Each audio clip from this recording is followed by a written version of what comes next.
As the 2027 general elections draws closer, a familiar force is re-emerging in Nigeria's politics, the rule of the political strongman. From the early years of independence to the present day, power in Nigeria has often rested not with institutions, but with dominant individuals. Men who command loyalty, control party structures, and decide who rises or who falls. While democracies elsewhere largely depend on law and process, Nigeria's politics still bends to the will of the big man. Against the backdrop of these growing clashes between former governors and their successors, Trust TV's examines the grip of strongman politics and what it means for Nigeria's democratic future. Ibrahim Ismail now reports. Since the 1960s, Nigeria's politics has revolved around dominant figures. In the First Republic, they were known as founding fathers. In the Fourth Republic, they are called godfathers. The system changed. The power pattern did not. From regional governments to the presidential system, individuals have often grown stronger than institutions, shaping outcomes from behind the scenes. Sir Ahmadu Bello, the Sardauna of Sokoto, held firm influence in the north. Chief Obafemi Awolowo shaped politics in the west. Dr. Nnamdi Azikiwe dominated the east. They defined their era.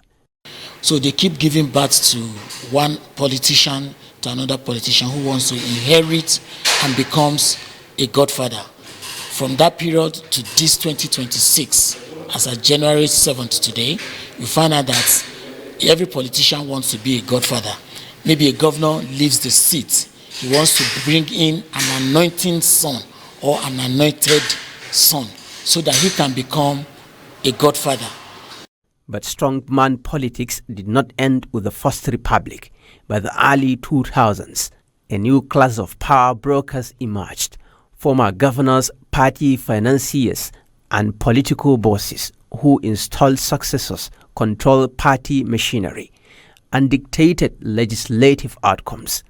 In the last 2 decades, figures such as Olusegun Obasanjo, Atiku Abubakar, Bola Ahmed Tinubu, Adams Oshomole, and Rabiu Musa Kwankwaso have shaped political directions far beyond elected office. These godfathers operate through influence, not ballots. They handpicked candidates, fund campaigns, and expect loyalty in return. But that control is facing growing resistance. Well, I don't support it because globally, godfatherism should not be there. Neither godfatherism, no what they call lobbying, it is all the same thing. We don't need them. We don't need the two. We don't need the two. No politician should be dependent on another politician. Every politician should have an independent mind so that he now controls his mind and they work for the people. They want to make sure that their children be in government till eternity, and which is very, very bad. So in my own idea is that there should be an agreement. Once you finish your 2 tenure, nothing that will join with government again. Even your children should answer from government. So people, when they want power, they will look for somebody who can sponsor them.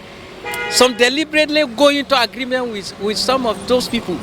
So by the time they get to power, they will not be free. They will become subservient to the interests of their godfather. As the countdown to 2027 begins, the struggle between godfathers and godsons is becoming more open and more bitter. In Rivers State, the clash between former governor and FCT minister Nyesom Wike and governor Siminalayi Fubara has exposed deep cracks in the politics of succession.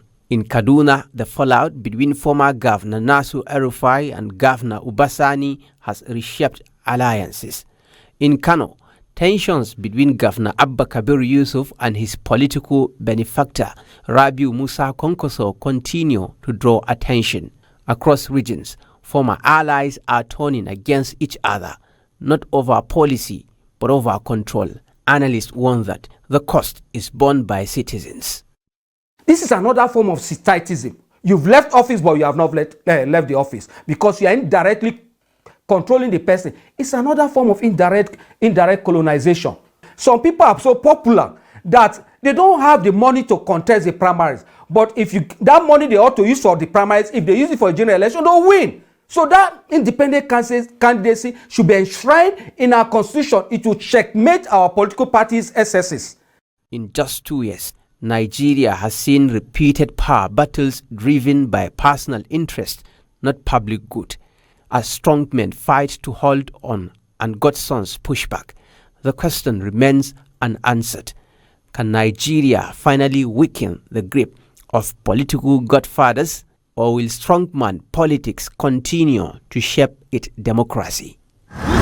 Ibrahim Ismail, Trust TV News, Abuja.